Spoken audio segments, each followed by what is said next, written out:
The tent itself is a metaphor for talking about grief, especially around substance use disorder.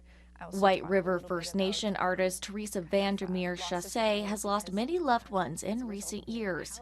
Now she's inviting audiences to witness the universal cycles of loss, grief, and mourning through her new exhibit, Shii'itsüh, Crying in the Heart. It debuted Thursday at the Yukon Arts Centre in Whitehorse. It's a very personal and vulnerable exhibition in some ways. For this piece, my grandpa gave me this pillow. The exhibit is a collection of 3 installations. The first is in remembrance of her maternal great-grandmother. It recounts the discovery of finding half of her great-grandmother's house robe used as stuffing in a pillow she crocheted.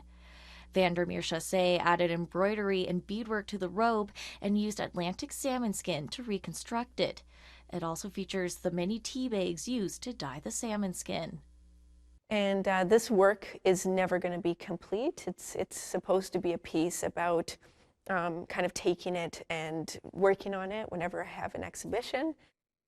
Audiences can then weave their way to what she calls worms shower among us. Using yarn, Vander Meer-Chassé reflects on an ancient story passed down through her family about witnessing a volcanic eruption.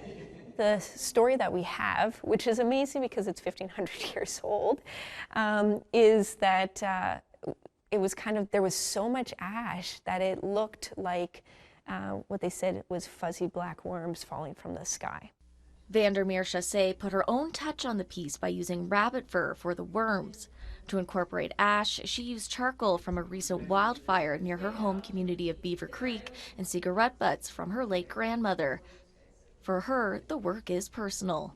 The hanging structure that I've kind of created talks a little bit about kind of death itself.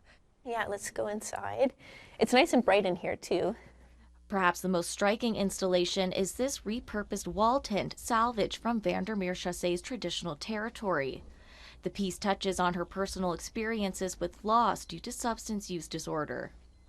So there's texts that I've embroidered or beaded and things like that all around. And these are messages that I sent to family members who have passed away with a substance use disorder or have a substance use disorder, and I'm talking about a passing. The exhibit runs until May 17th. Vander Meer-Chassé hopes audiences will find meaning in its message. So it's just more of adapting to a new life that you, to a new reality, to a new lived experience that you have after the loss of a very close loved one. Sarah Connors, APTN National News, Whitehorse.